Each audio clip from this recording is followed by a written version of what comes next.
जय राधा माधव, जय कुंज बिहारी। जय राधा माधव, जय कुंज बिहारी। जय गोपी जन वल्लभ गिरिवरधारी। जय गोपी जन वल्लभ गिरिवरधारी। यशोदानंदन व्रज जन रंजन, यशोदानंदन व्रज जन रंजन। यमुना तीर वनचारी, यमुना तीर वनचारी। जय राधा माधव, जय कुंज बिहारी। हरे कृष्ण कृष्ण कृष्ण हरे हरे, हरे राम राम राम हरे हरे। हरे कृष्ण कृष्ण कृष्ण हरे हरे, हरे राम राम राम हरे हरे। हरे कृष्ण कृष्ण कृष्ण हरे हरे, हरे राम राम राम हरे हरे। जय राधा श्याम सुंदर, राधा श्याम सुंदर राधे। जय कृष्ण बलराम, कृष्ण बलराम, कृष्ण बलराम। जय कृष्ण बलराम, जय गौरानिताय गौरानिताय, गौरनिताय जय गौरनिताय। जय जय प्रभुपाद प्रभुपाद प्रभुपाद, जय श्रील प्रभुपाद। हरिनाम संकीर्तन की जय, श्रीमद् भगवद गीता की जय, श्रील प्रभुपाद की जय। ओम अज्ञानतिमिरान्धस्य ज्ञानाञ्जनशलाकया चक्षुरुन्मिलितं येन तस्मै श्रीगुरवे नमः। श्रीचैतन्यमनोभीष्टं स्थापितं येन भूतले स्वयं रूप कदा मह्यं ददाति स्वपदान्तिकं। वन्देऽहं श्रीगुरो श्रीयुतपदकमलं, श्रीगुरुन् वैष्णवांश्च श्रीरूपं सागरजातं सहगण रघुनाथान्वितां तं सजीवं साद्वैतं सावधूतं परिजनसहितं कृष्णचैतन्यदेवं श्रीराधाकृष्णपादान् सहगण ललिता श्रीविशाखान्वितांश्च। हे कृष्ण करुणा सिंधु दीनबंधु जगतपते गोपेश गोपिका कांत राधा कांत नमोस्तुते। तप्त कांचन गौरांगी राधे वृंदावनेश्वरी वृषभानुसुते देवी प्रणमामि हरिप्रिये। वाञ्छाकल्पतरुभ्यश्च कृपा सिन्धुभ्य एव च पतितानां पावनेभ्यो वैष्णवेभ्यो नमो नमः। नमो विष्णुपादाय कृष्णप्रेष्ठाय भूतले श्रीमते भक्तिवेदांत स्वामिनिति नामिने। नमस्ते सारस्वते देवे गौरवाणी प्रचारिणे निर्विशेष शून्यवादी पाश्चात्य देशतारिणे। जय श्री कृष्ण चैतन्य प्रभु नित्यानंद श्री अद्वैत गदाधर श्रीवासादि गौरभक्तवृंद। हरे कृष्ण कृष्ण कृष्ण हरे हरे, हरे राम राम राम हरे हरे। नमस्कार, हरे कृष्ण, सगळ्यांचं स्वागत आहे. अं, कोण सांगेल आपण काय केलं मागच्या आठवड्यात? हरे कृष्ण प्रभू. हरे कृष्ण. आपण मागच्या आठवड्यात 29 श्लोक केलेला बरोबर. आणि त्याच्यामध्ये आपण बघितलं की काही काही लोक कृष्ण भक्तीच्या मार्गावर चालतात, पण ते कृष्ण भक्तीला कसं युटिलाइज करतात, म्हणजे ते मुक्तीच्या मार्गामध्ये मध्ये लागतात. अ, आणि त्या प्रकारे ती भक्ती जी आहे ती अंडर युटिलाइज होते.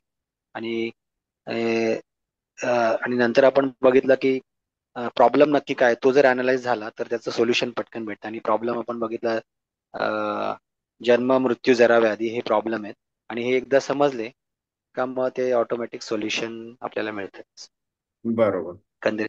आणि आपण प्रल्हाद महाराजांचं पण आपण उदाहरण बघितलं की त्यांची भक्ती एवढी दृढ आहे की आजपर्यंत ते नरसिंह भगवानची भक्ती करतात. करेक्ट, करेक्ट, करेक्ट, आणि भक्तीच्या मार्गावर लागलं की मुक्ती बाय डिफॉल्ट मिळते. करेक्ट, पण wise versa is not true असं एकंदरीत करेक्ट, लक्षात. Correct, correct. तर हे जे सांगितलंय हे प्रकारची व्यक्ती ही एक लाईक पाचवा प्रकार आहे. म्हणजे ज्यांना मुक्ती हवी आहे, जे कृष्णाला भक्ती वगैरे पण करतायत, पण ते 100% परफेक्ट नाही आहे तसं. पण तरी सुद्धा कृष्ण ते एक पॉझिटिव्ह गोष्ट आता ह्या 30व्या श्लोकात बोलतोय.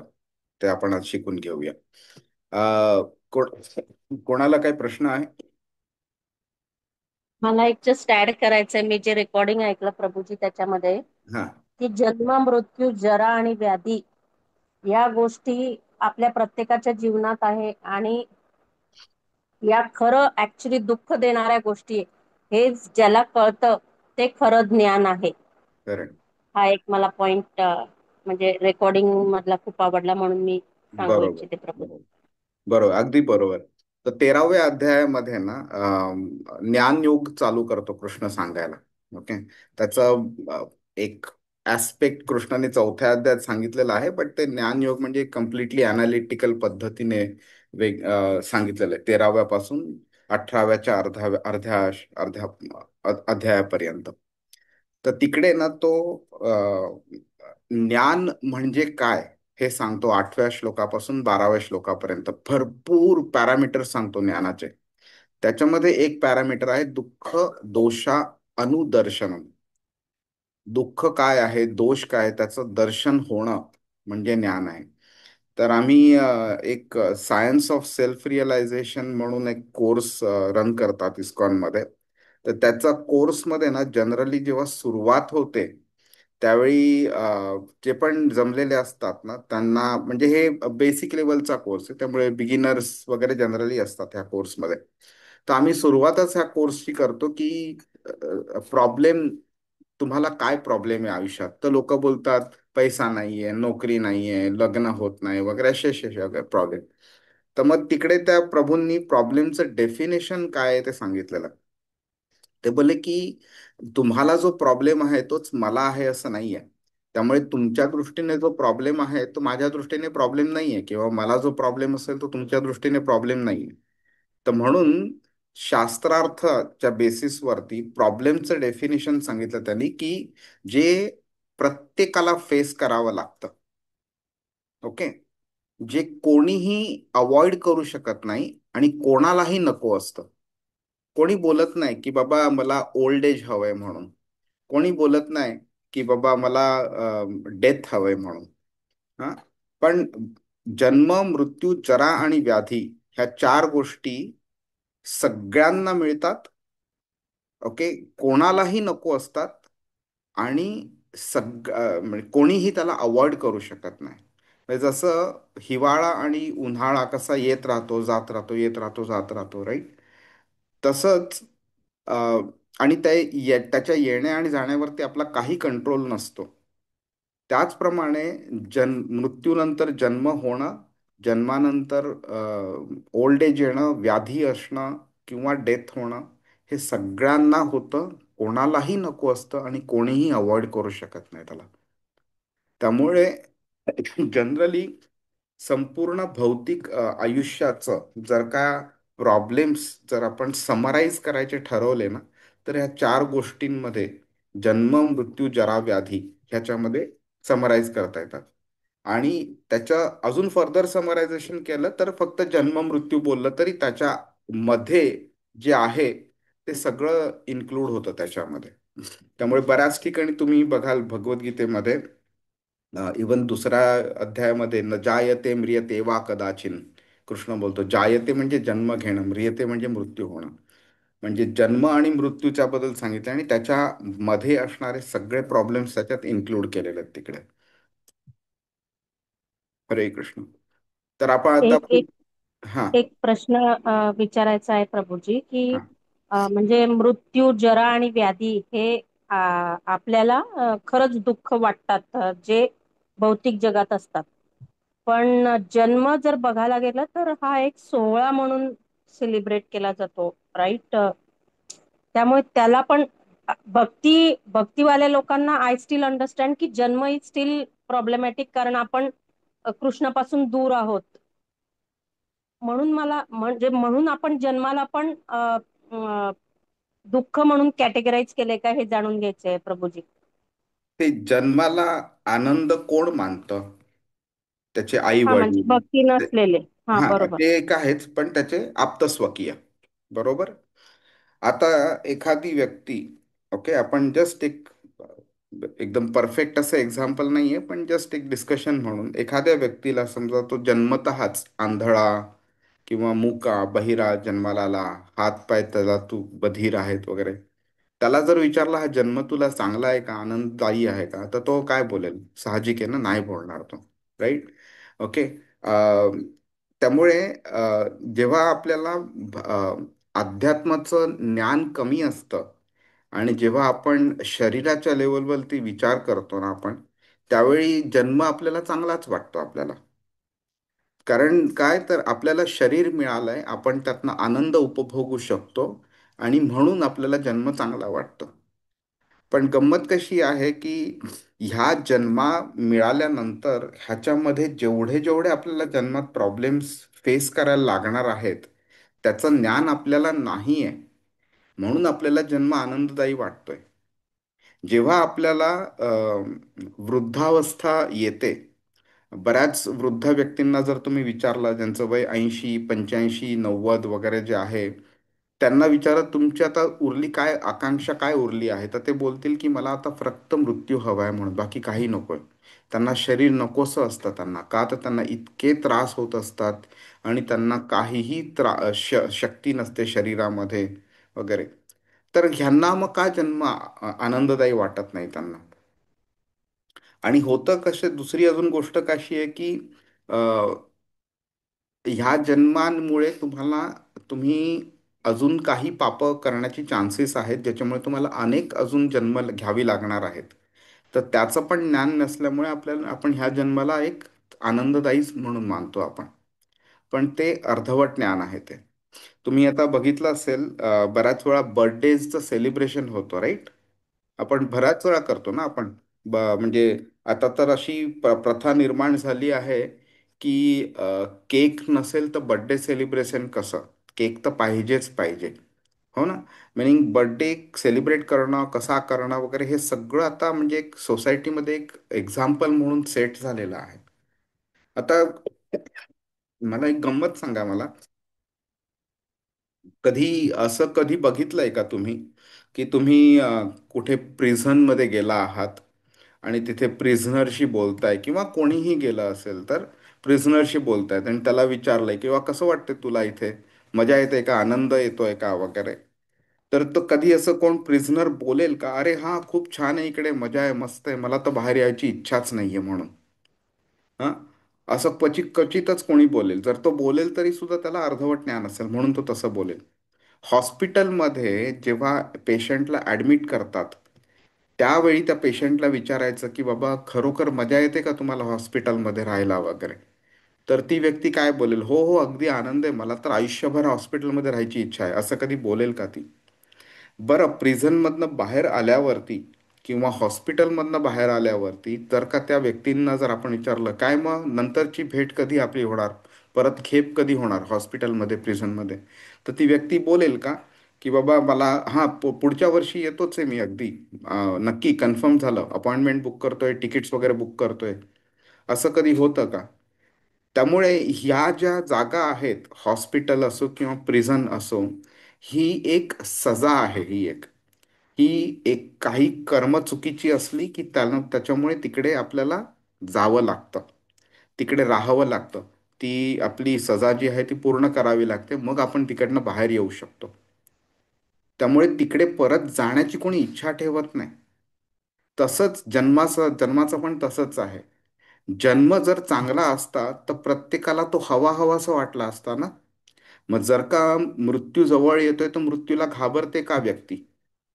मृत्यूला घाबरायचं कशाला? उलट तो तुम्हाला आनंद झाला पाहिजे, अरे नवीन शरीर मिळणार आहे मला, परत एन्जॉय करायला मिळणार आहे. का घाबरता मृत्यूला? तर जेव्हा अध्यात्माचं ज्ञान कमी असतं त्यावेळी जन्म हे एक म्हणजे वरदान वाटतं आपल्याला. पण खरं ते वरदान नाहीये.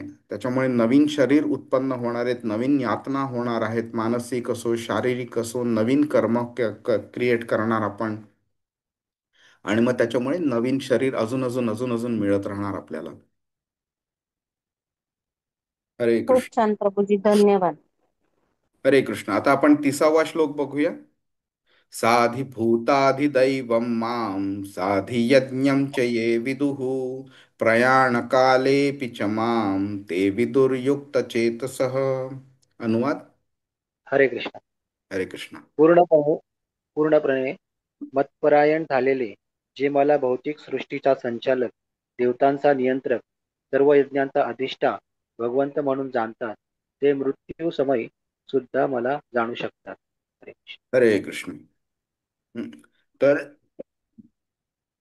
29व्या श्लोकामध्ये कृष्ण काय बोललाय, की त्यांनी शुद्ध आत्म्यांचं वर्णन केलंय आणि ते बोललंय की जे परम सत्य जे आहे, जे ब्रह्म आहे, जे अध्यात्म जे आहे, आत्मा जे आहे आणि कर्म जे आहे, हे ज्यांचं ज्ञान प्राप्त करण्याची इच्छा ठेवतात, जे करतात, त्यांच्याबद्दल कृष्णाने सांगितलंय की त्यांना मोक्षाची प्राप्ती होते म्हणून.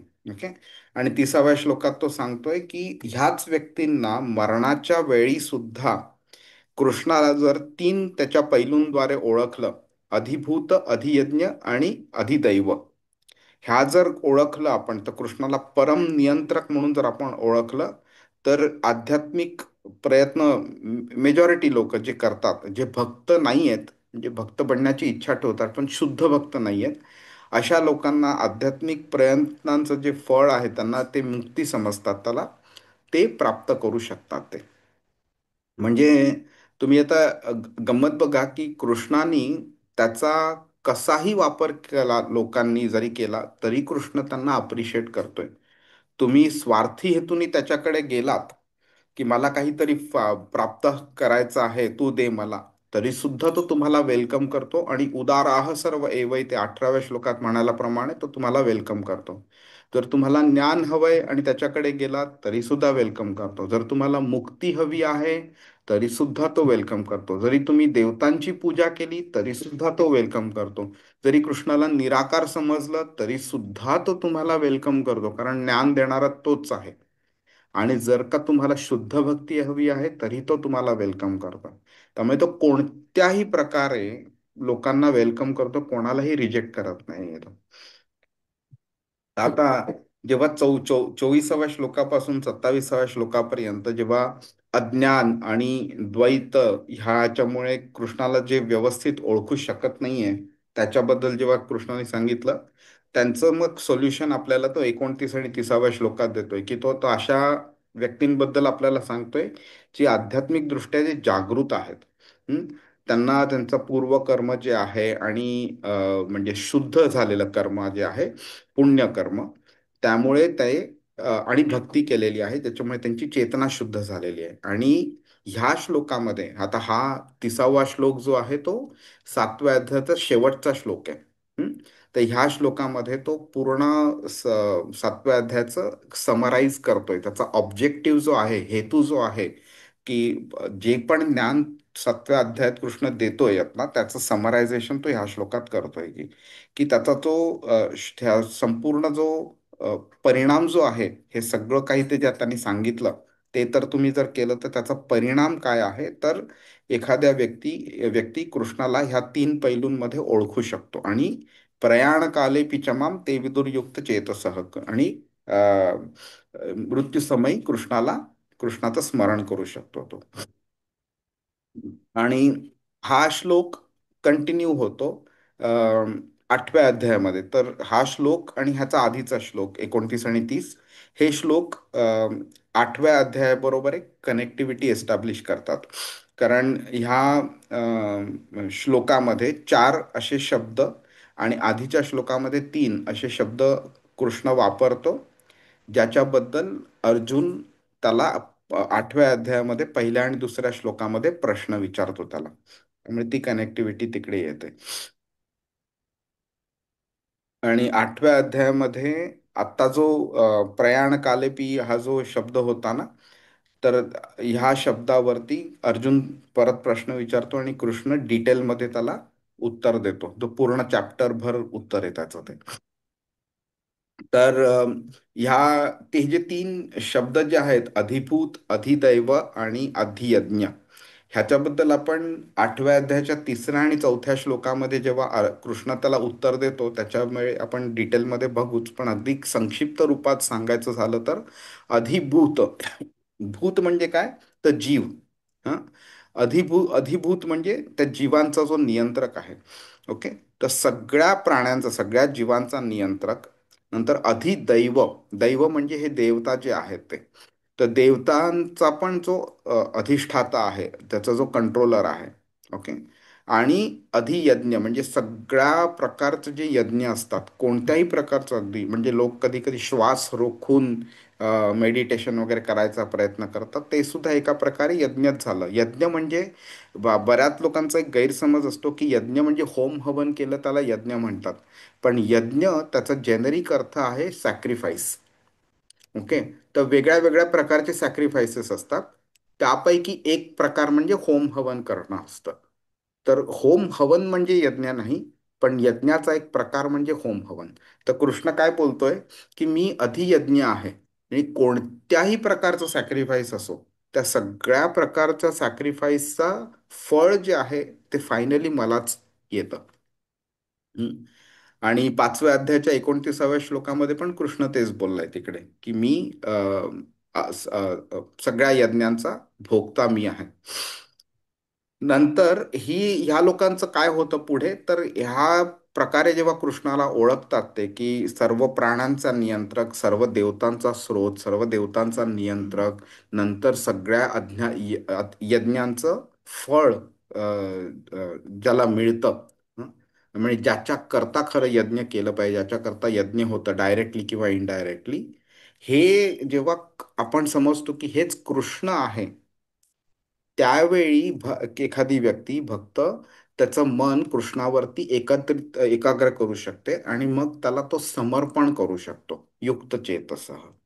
आणि मग अशा पद्धतीने मग जे त्यांनी केलं, तर तो प्रयाण काले पिचमाम, मरते समयी सुद्धा कृष्णाचं स्मरण करू शकतो तो.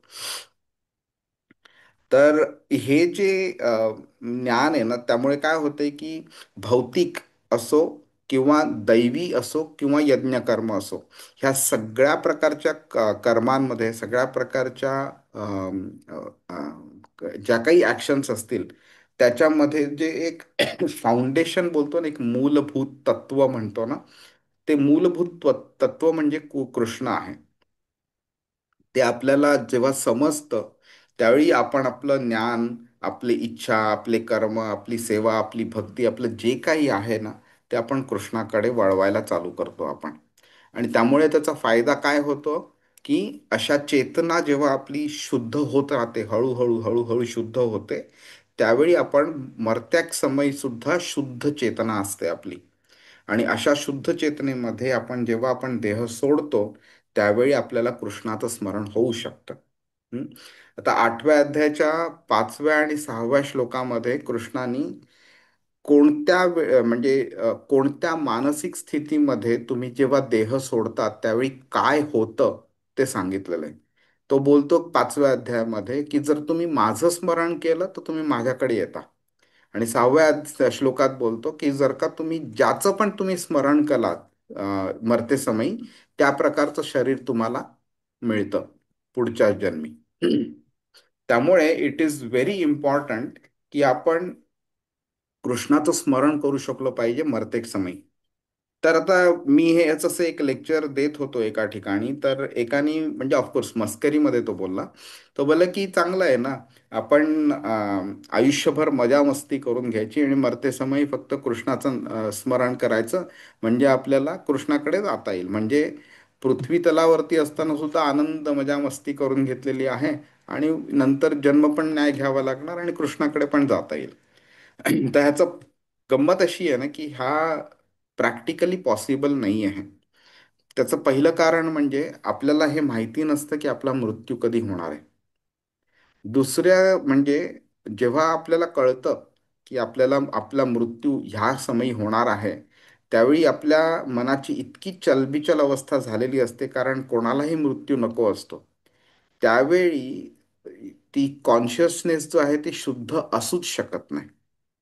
आणि थर्ड गोष्ट which is the most important, Garuda पुराणामध्ये सांगितलेलं आहे की मरते समयी आत्म्याला आणि शरीराला त्या इतक्या वेदना होतात की 40,000 विंचू एका वेळी चावतील तर आपल्याला किती त्रास होईल, किती वेदना होतील, तेवढ्या वेदना मृत्यूसमयी व्यक्तीला होतात.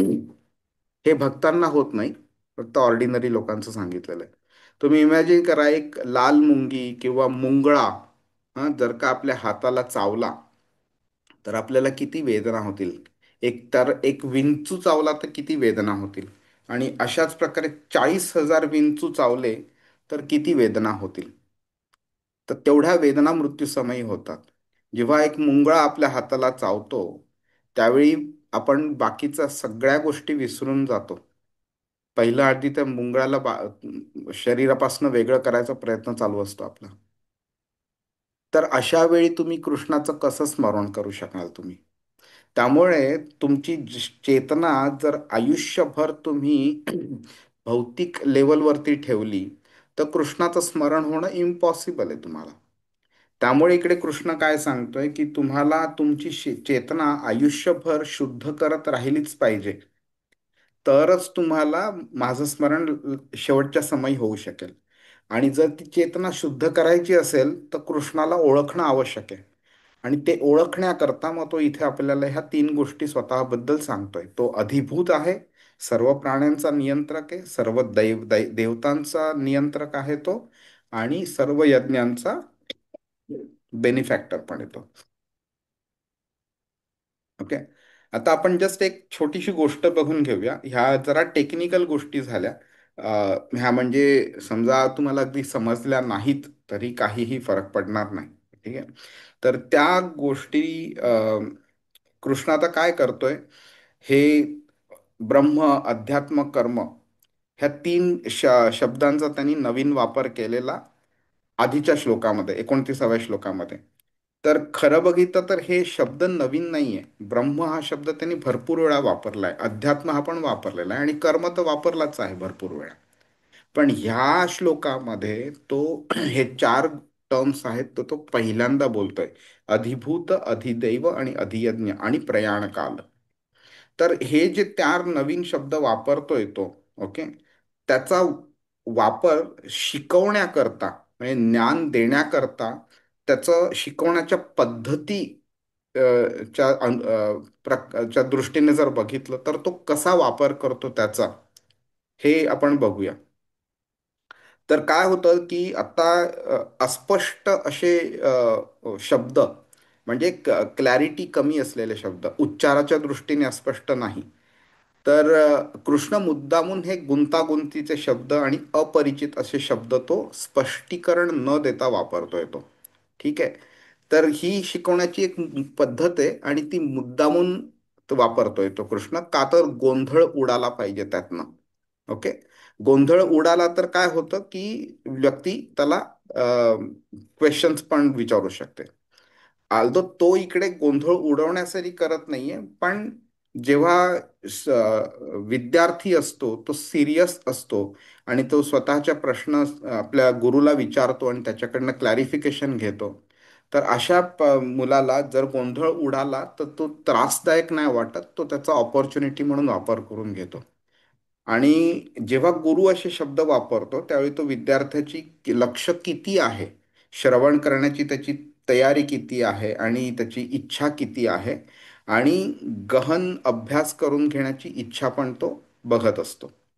तर ही जी पद्धत जी आहे ना, ही एका अटेंटिव्ह विद्यार्थी आणि इनअटेंटिव्ह विद्यार्थ्यांमध्ये ते एक डिस्टिंग्विशिंग फॅक्टर बनून जातो. त्यामुळे गुरुला पण कळून येतं की कोणाला किती इंटरेस्ट आहे क्या, आणि किती त्याचं कॉन्सन्ट्रेशन आहे, अटेंटिव्हनेस आहे म्हणून. आणि अजून एक असतं की जेव्हा विद्यार्थी प्रश्न विचारतो ना, ऑफकोर्स ते टॉपिकशी रिलेटेड असलं तर गुरुला पण एक वेगळा आनंद मिळतो शिकवण्याचा. तुम्ही आता भागवतन आपण अजून चालू नाही केलं, पण शुकदेव गोस्वामींना जेव्हा परीक्षित महाराज प्रश्न विचारतात वेगळे वेगळे वेगळे, तर शुकदेव गोस्वामींना एक वेगळा आनंद होतो आणि ते बोलतात सुद्धा की तुझी इच्छा आहे कृष्णाबद्दल जाणून घेण्याची, हे बघून खूप आनंद होतोय, तर तुझ्या सगळ्या प्रश्नांचं उत्तर देईन. इनफॅक्ट दुसऱ्या स्कंधाच्या आय थिंक तिसऱ्या अध्यायामध्ये का 11व्या एका एका पर्टिक्युलर अध्यायामध्ये 40 प्रश्न विचारलेलेत परीक्षित महाराजांनी, 40 प्रश्न एका वेळी. इवन जे नैमिषारण्यमधले जे संत साधू जे एकत्र आलेले आणि सूत गोस्वामींना प्रश्न विचारलेले, तर पूर्ण भागवतमची सुरुवात पण प्रश्नांनी झालेली आहे. भगवद्गीतेची सुरुवात जेव्हा धृतराष्ट्र संजयला विचारतो तेव्हा आणि अर्जुन कृष्णाला विचारतो तेव्हा, दोन्ही वेळी प्रश्नांनी सुरुवात झालेली आहे. त्यामुळे विद्यार्थ्यांनी प्रश्न विचारावे हे गुरुला हवं असतं, आवडत असतं. कारण का, तर सुत गोस्वामी त्याचं उत्तर देतात की जेव्हा प्रश्न कृष्णाबद्दल विचारला जातो त्यावेळी 3 व्यक्तींना फायदा होतो. पहिली व्यक्ती म्हणजे जी प्रश्न विचारते, का तर त्याला उत्तर मिळतं म्हणून फायदा होतो. दुसरी व्यक्ती म्हणजे ज्याचं त्या प्रश्नाचं उत्तर देतो, त्याला कृष्णाबद्दल बोलायला मिळतं म्हणून त्याचाही फायदा होतो.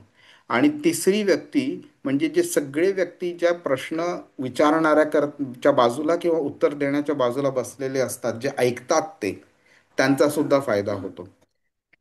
त्यामुळे आपलं जे पूर्ण जो सनातन धर्म जो आहे, हा प्रश्न उत्तरच्या बेसिसवरती पण आहे आणि एनकरेज करतो आपण लोकांना प्रश्न विचारायला.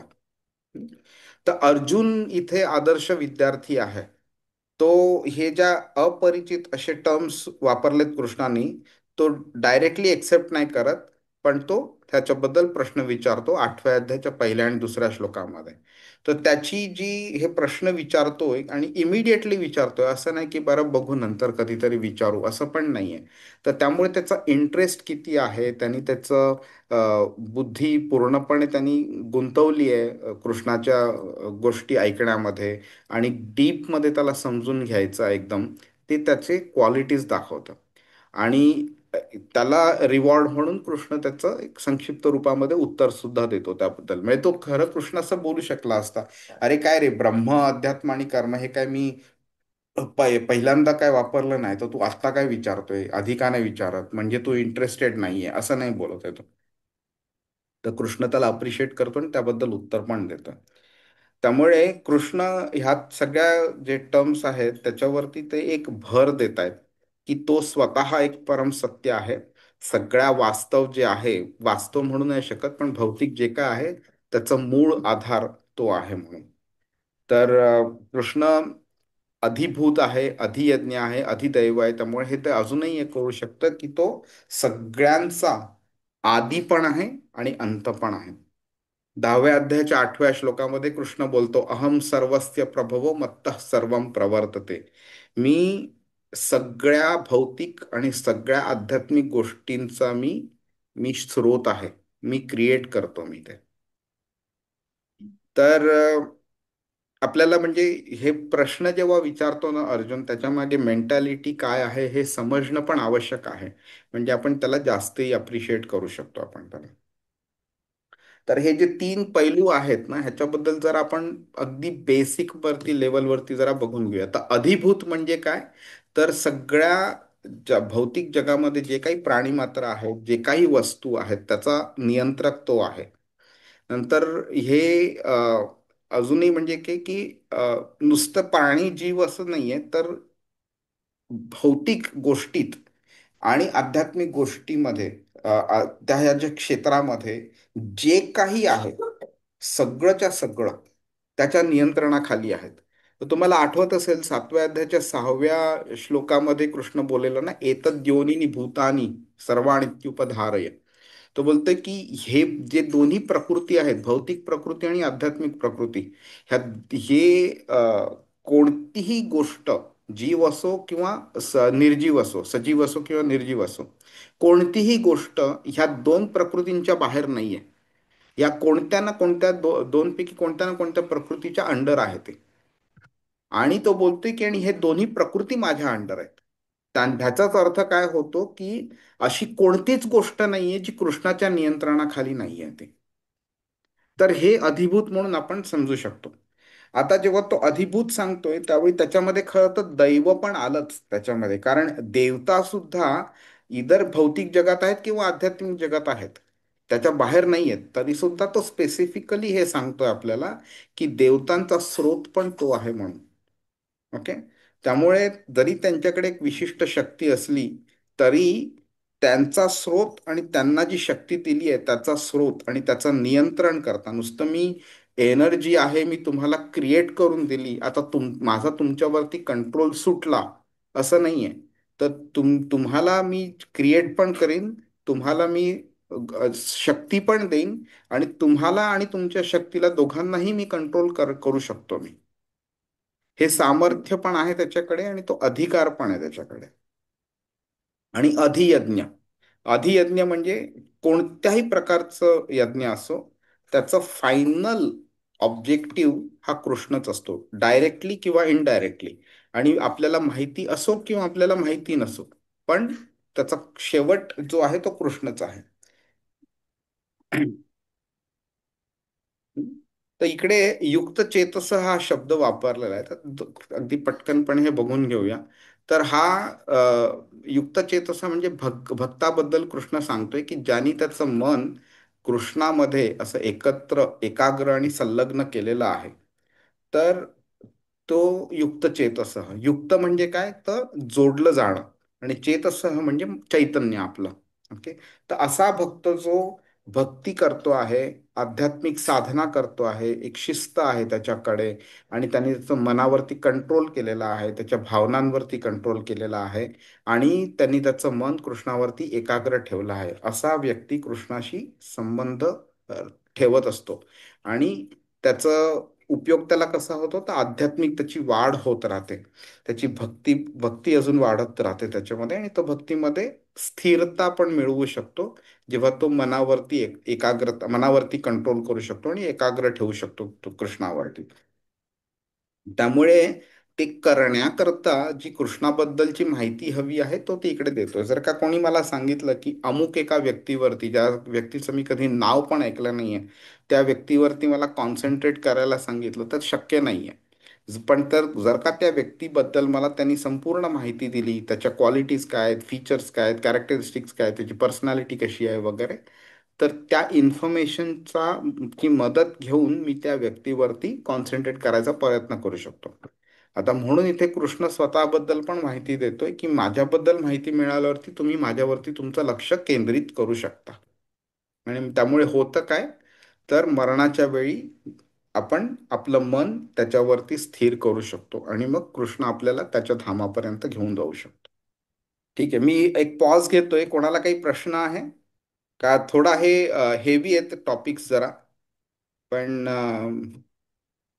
हे अगदी म्हणजे कॉन्सेप्च्युअली प्रिन्सिपल लेवलवरती अगदी समजा नाही समजले ना तरी सुद्धा काही फरक पडणार नाही.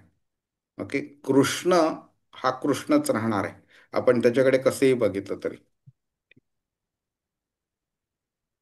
ठीक आहे, मी पुढे जातो. तर जेव्हा आपली चेतना जी असते ती कृष्णामध्ये अशी स्थिर होते, तर मग त्यावेळी काय होतं, तर कृष्ण इथे सांगतो प्रयाण काले पिचमाम ते विदुर युक्त चेतसः. हे जेव्हा युक्त चेतसः असतात त्यावेळी प्रयाण काले, मृत्यू समयी, ओके, हा प्रयाण म्हणजे काय आहे? अ, म्हणजे जर्नी स्टार्ट करणं म्हणजे प्रयाण करणं म्हणतो आपण त्याला. ओके. पण हे प्रयाण म्हणजे असं नाहीये की बाबा आता तो युद्धभूमीवरती आहे म्हणून अर्जुनाला सांगतोय की तू जेव्हा युद्धाची सुरुवात करशील किंवा तुझा रथ मी जेव्हा स्टार्ट करीन, त्याचं प्रयाण बोलत नाहीये तो. तो इथे आत्म्याचं शरीर सोडून दुसरं शरीर घेण्याच्या त्या जर्नीबद्दल सांगतोय तो इकडे. आणि जेव्हा तो माम म्हणजे मला म्हणजे कृष्णाला जेव्हा तो मन स्थिर करू शकतो, त्यावेळी तो पुढची जर्नी त्याची माझ्याकडे येऊ शकते तो. त्यामुळे मृत्यू ह्याला भौतिक जगामध्ये ना अतिशय म्हणजे निगेटिव्हली बघितलं जातं.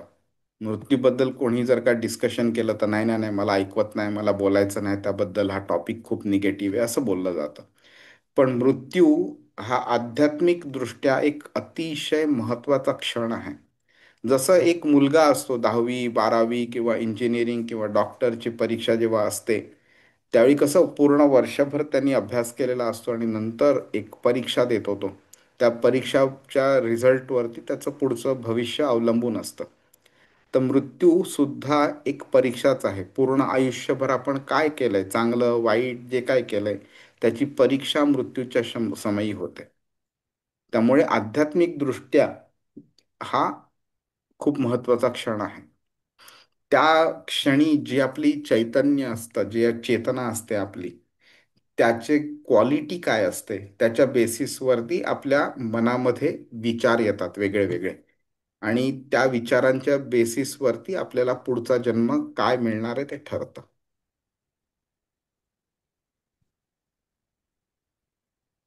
तर दुसऱ्या अध्यायामध्ये सुद्धा 72 म्हणजे त्याच्या शेवटच्या श्लोकामध्ये सुद्धा कृष्णाने सिमिलर गोष्टीवरती सांगितलेलं आहे आपल्याला, की जेव्हा ब्रह्मज्ञानाची अवस्था होते, ओके, त्यावेळी सुद्धा आपण हे शरीर सोडू शकतो आणि मरणासमयी आपण ब्रह्मनिर्वाण, ती मुक्ती प्राप्त करू शकतो.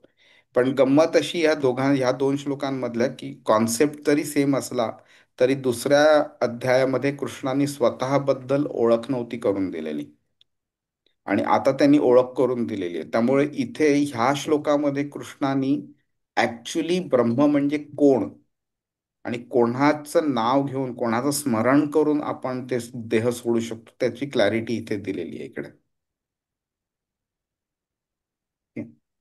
त्यामुळे हे सगळे जे टर्म्स तो कृष्णा बोलला ना, अधिभूत वगैरे, हे आपल्याला तात्विक दृष्ट्या ज्ञान दिलं आणि त्या ज्ञानाच्या बेसिसवरती आपण डिसिजन्स घेऊ शकतो, काय विचार करायचा काय नाही विचार करायचा, आणि अकॉर्डिंगली आपण आपली चेतना शुद्ध करू शकतो.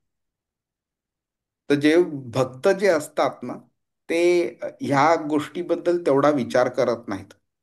ओके.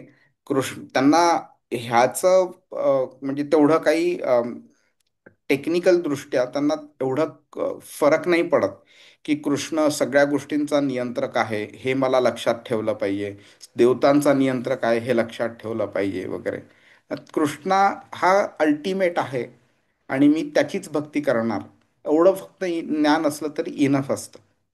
आणि ह्याचं आपण 8व्या अध्यायाच्या 27व्या श्लोकामध्ये सुद्धा कृष्ण ह्याबद्दल सांगतो. जेव्हा वेगळ्या कोणत्या कोणत्या समयी देह सोडला तर आपल्याला काय डेस्टिनेशन मिळतं हे त्यांनी 23व्या श्लोकापासून 26व्या श्लोकापर्यंत सांगितलंय. पण नंतर तो 27व्या श्लोका बोलते की पण हे भक्तांना ह्याची काही गरज नसते, हे जाणून घेण्याचं काही गरज नसते, ते इग्नोर करतात ते ह्याला. तर तसंच आहे इकडे, एक जे भक्त जो असतो ना, त्यांनी कारण आयुष्यभर कृष्णावरती मन केंद्रित केलेलं असतं, त्यामुळे मरतेसमयी त्यांना असा एक विशिष्ट प्रयत्न करायची आवश्यकता नाही पडत की बाबा आता मला लक्षात ठेवायचंय, हो नियंत्रक आहे कृष्ण देवतांचा आणि जीवांचा आणि तो सगळ्या यज्ञांचा अधिष्ठाता आहे, हे असं वेगळ्या रीतीने करायची गरज नाही पडत. त्यामुळे कृष्ण बोलतोय की तुमचं चैतन्य माझ्यामध्ये जर आयुष्यभर रममाण झालेलं असेल तर तुम्ही मृत्यूसमयी तुम्ही काय विचार करावा, काय करू नये, तुम्हाला काय आठवून द्यावं आणि काय आठवून देऊ नये, हे सुद्धा फायनली मीच करतो कंट्रोल. 15व्या अध्यायामध्ये 15व्या श्लोकात कृष्ण बोलतो मत्तः स्मृतीर ज्ञानम अपोहनम च, माझ्यामुळे, माझ्याकडून, मत्तः मत्त स्मृतिर्ज्ञानम अपोहनम च. स्मृती म्हणजे रिमेम्बरन्स, स्मरणशक्ती आपली. ओके. ज्ञानम, आपलं संपूर्ण ज्ञान जे असतं ते. आणि अपोहनम म्हणजे फॉरगेटफुलनेस, म्हणजे विसराळूपणा. तर आठवण येणं किंवा विसर होणं, विसर पडणं, ह्या दोन्ही गोष्टी कृष्णाच्या कंट्रोलमध्ये आहेत. आपल्याला कोणती गोष्ट कधी आठवायला पाहिजे आणि कोणती गोष्ट कधी विसर पडायला पाहिजे, ह्याचं कंट्रोल पण कृष्ण करतोय. त्यामुळे तुम्ही आता इमॅजिन करा की ज्या व्यक्तीने म्हणजे त्या जे ऑल्दो तर मस्करीत बोललेला ती व्यक्ती, पण ती व्यक्ती जेव्हा बोलली की आपण कसं छानपणे म्हणजे आयुष्यभर मस्ती करायची, मजा करायची आणि मरते समय कृष्णाचं स्मरण करायचं आणि निघून जायचं. तर त्या ज्या 3 फॅक्टर्स मी सांगितले ज्याच्यामुळे ते हे शक्य नाहीये, त्याच्यात चौथा फॅक्टर असा आहे की फायनली तुम्ही शुद्ध झालेला आहात की नाही, तुमचं चैतन्य शुद्ध झालेलं आहे की नाही, त्याच्या बेसिसवरती कृष्ण ठरवतो की तुम्हाला त्याचं स्मरण शेवटी व्हायला पाहिजे का नाही पाहिजे. त्याप्रमाणे तुमच्या मनात काय विचार आणून द्यायचे, तुम्हाला काय आठवण करून द्यायची आणि काय विसरायला लावायचं, हे सुद्धा फायनली तोच कंट्रोल करतोय. बरं, कोणाला काही प्रश्न आहे आतापर्यंत? हरे कृष्ण प्रभूजी. शुद्ध चेतना आणि शुद्ध भक्त हे आपल्याला कळू नाही शकत का की आपण झालोय शुद्ध भक्त किंवा शुद्ध चेतना आपली? नक्कीच कळू शकतं ना, का नाही. कृष्णाने त्याचं डेफिनेशन पण दिलेलं आहे पूर्ण भगवद्गीतेमध्ये. तर आता कृष्णा व्यतिरिक्त आपण किती किती गोष्टींना प्रायोरिटी देतो, हा एक पहिली टेस्ट झाली की आपल्याला कळून येतं की बाबा कृष्ण माझ्या आयुष्यात किती महत्वाचा आहे. हम्म. जर का आपल्याला बाकीच्या सगळ्या गोष्टी इतर कृष्णापेक्षा इम्पॉर्टंट किंवा इक्वली इम्पॉर्टंट जर जाणवल्या, तर डेफिनेटली आपण शुद्धीवरती गेलेलो नाही आहोत. दुसरी गोष्ट, कृष्णाचं हरिनाम संकीर्तन चॅन्टिंग करण्याकरता आपल्याला किती उत्सुकता आहे, त्याच्यावरनं सुद्धा आपण स्वतःची परीक्षा घेऊ शकतो. आपल्याला आठवतं का, अरे पहाटे 4 वाजलेले आहेत, ब्रह्ममुहूर्ताची वेळ झालेली आहे, आपण आता उठलं पाहिजे, चॅन्टिंग करायला पाहिजे आपण. आणि अगदी आनंदाने आपण उठतोय, काही कटकट नाही, अरे 4 वाजलेत रे, कसा उठू. आनंदाने जर आपण उठलो, अगदी पटापट पटापट आंघोळ करून कृष्णासमोर बसून अगदी सगळ्याच्या सगळ्या 16 माळा चॅन्टिंग वगैरे केलं आनंदाने, तर ते पण एक आपल्याला दर्शवतं की आपण किती प्रगती केलेली, आपण किती शुद्ध झालेलो आहोत. कोणत्याही टॉपिक बद्दल जेव्हा डिस्कशन येतं, जेव्हा तो जो कृष्णा रिलेटेड असला टॉपिक, तर आपण त्याच्यामध्ये किती आनंदाने पार्ट घेतो डिस्कस करायला. कृष्णाबद्दल नसला जर टॉपिक, तर आपण त्याच्यामध्ये किती आनंद मिळतो आपल्याला डिस्कशन करायला. तर ह्या सगळ्या छोट्या छोट्या इंडिकेशन्स आहेत ज्याच्यामुळे आपल्याला कळतं की आपण किती गेलोय पुढे. ते ह्याला वेळ लागतो. गंमत काय होते की आपण संत तुकारामांनी जी अवस्था प्राप्त केली त्यांच्या शेवटच्या क्षणी, त्या टार्गेटला आपण स्वतःला कम्पेअर करतो आणि आपल्याला वाटतं रे ते किती लांब आहे, म्हणून आपल्याला तर काय जमणार नाही. ओके. तर म्हणून आपण निराशा होते आपल्याला. पण कृष्ण सांगतोय ना, अनेक जन्म संसिद्ध ततो याती पराम गती. ही गोष्ट एका जन्मामध्ये होण्यासारखी नाहीये. आणि जर तरी सुद्धा अचीव करायची असेल तर आपल्याला जास्ती सिरियस राहावं लागेल त्याबद्दल, तर मग ते पॉसिबल आहे ते. हरे कृष्ण. तर काही प्रश्न आहे कोणाला का? मी म्हणजे आता तसा 7वा अध्याय संपलेला आहे, आता मी हे थोडं रिव्हिजनच्या दृष्टीने घेत होतो मी. तर 7व्या अध्यायाच्या पहिल्या श्लोकामध्ये कृष्ण काय बोलला, मय्यासक्त मना पार्थ योगम युंजन्मदाश्रय. माझ्यावरती मन आसक्त कर. आता मी तुला जे सांगतोय ते ऐक नीटपणे. हा. आणि मग तू हे योग, हा जो भक्ती योग आहे त्याच्यामध्ये तू पार्ट घेऊ शकशील, तू ती प्रोसेस अप्लाय करू शकशील आणि माझा आश्रय घेऊ शकशील म्हणून. ठीक आहे. तर त्या श्लोकाचा आणि ह्या पूर्ण 7व्या अध्यायाचा संदेश जो आहे तो कसा एकमेकांशी रिलेटेड आहे ते आपण जरा बघून घेऊया. हम्म? तर कृष्णाशिवाय सगळं निरर्थक आहे. ही फंडामेंटल गोष्ट आहे, हे आपल्याला समजलंच पाहिजे. जोपर्यंत आपल्याला हे समजत नाही तोपर्यंत पुढचं पाऊल आपण उचलूच नाही शकणार, आणि उचलायचा प्रयत्न केला तरी तो सुद्धा ते पाऊल निरर्थक असेल ते. ठीक आहे. तर सगळ्या गोष्टींचा पाया, सगळ्या गोष्टींचं क्रिएशन, सगळ्या गोष्टींचं डिस्ट्रक्शन, सगळ्या गोष्टींचं मेंटेनन्स, सगळ्या गोष्टींचं फंक्शनिंग फक्त कृष्णामुळेच शक्य आहे ते. हा प्रिन्सिपल झाला, फंडामेंटल प्रिन्सिपल आहे हा. इनिशियली हे अंडरस्टँड करणं डिफिकल्ट होईल, अंडरस्टँड जरी झालं तरी एक्सेप्ट करायला डिफिकल्ट होईल, but it is not impossible. At a good point of time, जेव्हा आपली भक्ती वाढलेली असेल त्यावेळी आपल्याला हे समजणं शक्य आहे. तर भक्ती हीच साधना, अ, साधनाचं जे ऑब्जेक्टिव्ह आहे ते अचीव करण्याचा जो मार्ग जो आहे तो भक्ती आहे. त्यामुळे कृष्ण बोलते की तुम्ही ज्या पण जर का तुम्ही भक्ती मार्गाचा अवलंब केला तर तुम्ही मला संपूर्णपणे ओळखू शकाल. यथा न्यास्यसी समग्रम, कम्प्लिटली.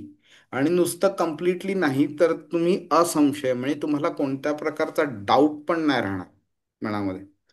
तर हे जे त्यांनी प्रिन्सिपल सांगितलं प्रोसेस रिलेटेड पहिल्या श्लोकामध्ये, त्याचं त्यांनी इलॅबोरेशन केलेलं आहे वेगळ्या वेगळ्या श्लोकांमध्ये. तर तो 19व्या श्लोकामध्ये काय बोलतो, वासुदेव सर्वमिती. वासुदेव संपूर्ण सत्य आहे, वासुदेवच सगळं आहे, बाकी काहीही सत्य नाही. हे समजणं जेव्हा पॉसिबल होतं तेव्हा अशा व्यक्तीला कृष्ण ज्ञानवान बोललाय. ठीक आहे. आणि 17व्या श्लोकामध्ये सुद्धा कृष्ण तेच बोललाय की एक भक्तीर विशिष्यते आणि नित्ययुक्त. जेव्हा तो त्या ज्ञानी बद्दल सांगतो तर तो ज्ञानी त्याला का आवडतो, तर ज्ञानी आवडण्याची दोन कारणं सांगितलं. एक भक्तीर विशेष आहे, त्याची भक्ती 10 वेगळ्या वेगळ्या ठिकाणी गेलेली नसते, फक्त कृष्णावरती असते, बाकी कोणत्याही गोष्टीवरती नसते. ना देवता, ना निराकार स्वरूप, ना मुक्ती, ना इतर जीव प्राणी मात्र भौतिक काहीही नाही, फक्त कृष्ण म्हणजे कृष्ण. आणि नित्ययुक्त म्हणजे आज केलं उद्या नाही, परवा करणार परत तेरवा नाही, तसं नाही. कॉन्स्टंटली प्रत्येक क्षणाला कृष्णा व्यतिरिक्त काही नाही. तर अशी व्यक्ती कृष्णाला प्रिय असते, आणि अशा व्यक्तीला पण कृष्ण प्रिय असतो. तर आता कृष्ण काय बोलतोय की ह्या अंतिम श्लोकामध्ये तो बोलतोय की ह्या सगळ्या ट्रान्झिशन फेजेस मधून तुम्ही गेलात तर फायनली तुम्हाला हे समजू शकतं की अधिभूत, अधिदैव आणि अधियज्ञ मी आहे म्हणून.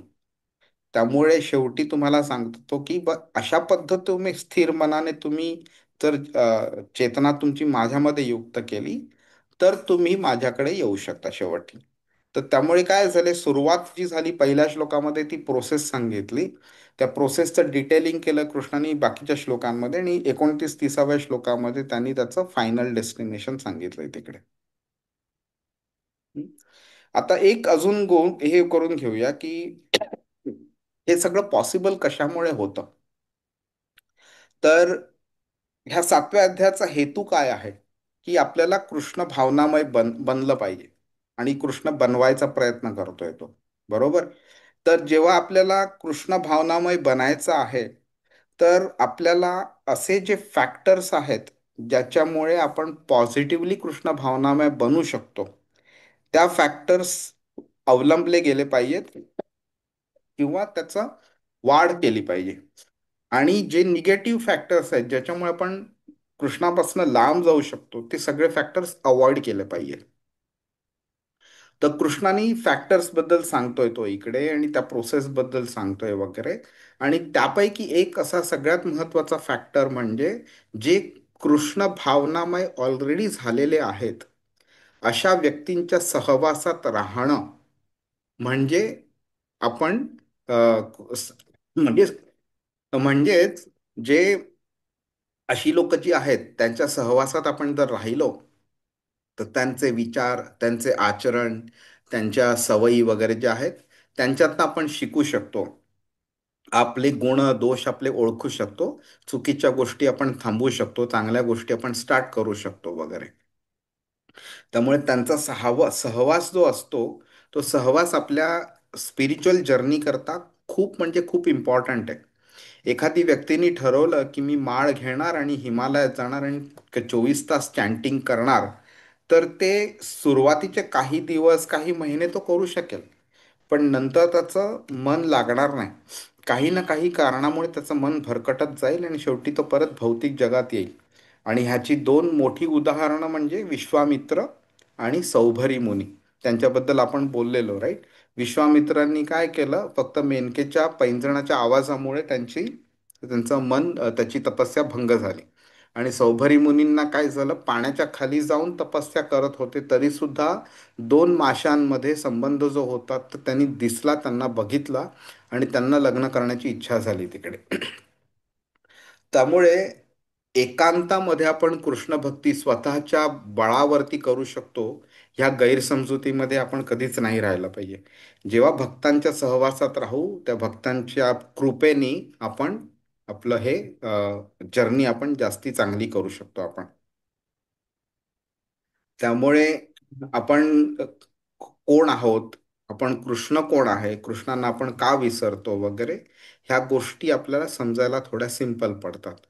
त्यामुळे आपण ही कृष्ण भावना जर आपल्या जीवनात आपण आणली आणि सत्संग व्यवस्थित चांगला चालू ठेवला, तर आपण ह्या भौतिक जीवनावरती आणि त्याचे जे प्रॉब्लेम्स आहेत त्याच्यावरती आपण मात करू शकतो. हरे कृष्ण. तर मी इथेच आता थांबवतो. माझ्या मते हे झालंय ना. ओके, ह्याबद्दल तसं आपण डिटेल बोललेलो आहोत.